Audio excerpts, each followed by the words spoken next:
So this video is probably going to be a really short one because this movie is not going to come out in a couple months. And so I recently flew to Manchester for my sister's graduation, and in the theme, Paddington 3 came out early in the UK, so I was like, why not just check it out while I'm out there? And by the way, £10 for a movie on students discount. Let's not take the piss here. No wonder cinemas are dying. Those prices are outrageous. But going into it, I recently found out that Paul King was not going to be involved, although I was expecting that to be sort of a red flag, new director, but see, he could be good. So I'll come into that in a second though. And even Paul King, according to the Wikipedia, I think I saw of something, he got like a story credit, so he was still involved in it in a little capacity. I don't know how far that went. And I also saw some recent reports about the movie being good, but just not as good as the first two. And I was like, calm, that's what they say all the time. Even Gladiator 2, everybody hates Gladiator 2, but me, I loved it. So I didn't really think too much about it. So I watched Paddington 3 still and see, it's not good, like at all. Sure, obvious, it has its heartfelt moments like towards the end.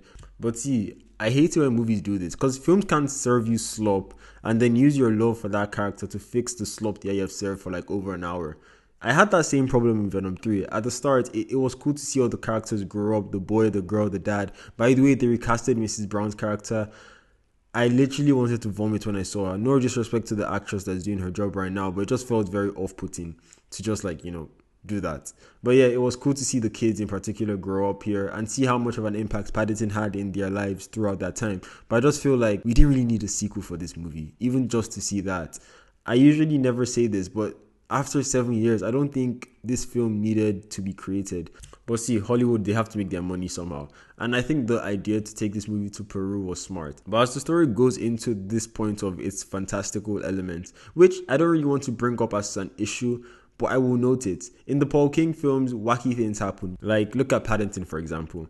But it's not even that it's believable. It's just that you don't really care about it. I feel like those movies are so well made and so well crafted to the point that it's not even that it's so good that you don't care about it. It's that it just handles itself so well that it's not a problem. It's ridiculously believable. But here it's not even more of the same. It's just, I don't understand why the characters are just operating differently. There were points that they just acted like doofuses.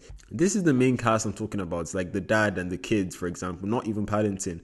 And it just feels very off-putting. There were bits in the film that, like, there was this particular scene in particular, I'm saying rubbish, but there was this particular scene that it cuts away like a Family Guy scene. Points for creativity, but like, I don't know. It just felt like it was made by a different creative team. And the other thing I noticed was that this film, for a huge chunk of it, especially towards the end, it just felt like a jungle cruise, a journey to the center of the earth. What I even compared it to on my letterbox was Dora the Explorer from 2019. I won't go as far as to say it was as bad as that, but like for a Paddington film, like the first two films are so immaculately made. So for this third film to drop to the level that I'm comparing it to Dora the Explorer from 2019, come on, I think it's fair for me to put it on that bandwagon. But see, maybe it's just a me thing. I'll try to rewatch this film again upon its international release and see if what I'm saying holds up.